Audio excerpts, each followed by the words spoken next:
எங்களுடைய அரசு நிச்சயமாக உறுதியாக இந்த கிராமப்புற மக்களுக்கு பாதுகாக்கப்பட்ட குடிநீர் எந்த பகுதியிலும் தடையில்லாம கொடுப்போம், இது உறுதி.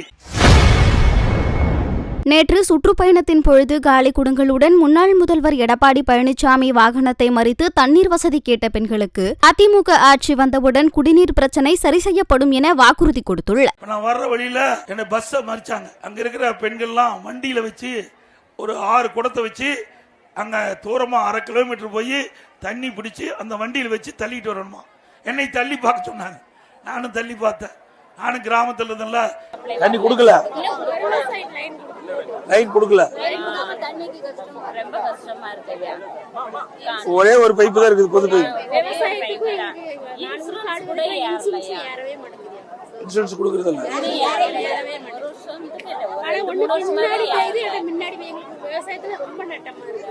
முக்கியமா குடிநீர் பிரச்சனை தான் முக்கியம்.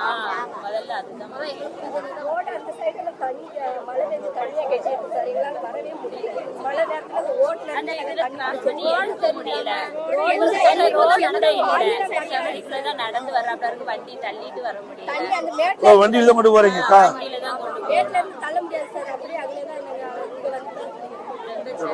டபுள் ரோட் ஆக்கணும், சிங்கிள் ரோடா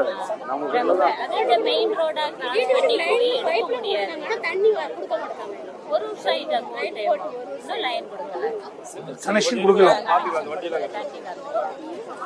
சரி, பாத்துக்கலாமா? அதிமுக ஆட்சிக்கு வந்த உடனே பண்றோம். இது எப்படி தள்ளிட்டு போறதா? இது எவ்வளவு நிரப்பி கொண்டாந்துறது? கொண்டு போனோம் ஒரு நாளைக்கு 6 லிட்டர் கூட லேடிஸ் சமைப்பான். 60 ஒரு குடம் 20 லிட்டர்.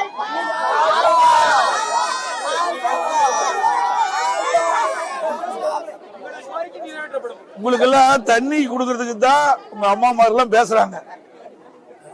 பாத்துக்கலாமா? இது எல்லா வீட்டுக்கு இது மாதிரி இருக்குது வண்டி. இதுலதான் கொண்டு வர முடியும். தனி குடமா போய் எடுத்துட்டு வர முடியாது. இது வீட்டுக்கும் அந்த பைப்புக்கு எவ்வளவு தூரம்?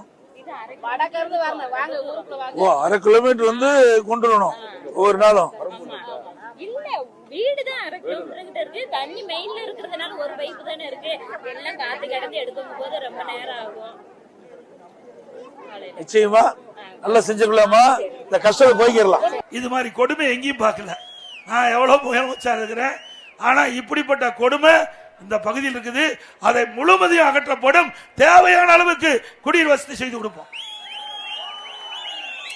எங்களுடைய அரசு நிச்சயமாக உறுதியாக இந்த கிராமப்புற மக்களுக்கு பாதுகாக்கப்பட்ட குடிநீர் எந்த பகுதியிலும் தடையில்லாம கொடுப்போம், இது உறுதி. செய்திகளை உள்ளது உள்ளபடி தெரிந்து கொள்ள ரெஃப்ளெக்ட் நியூஸை சப்ஸ்கிரைப் பண்ணுங்க.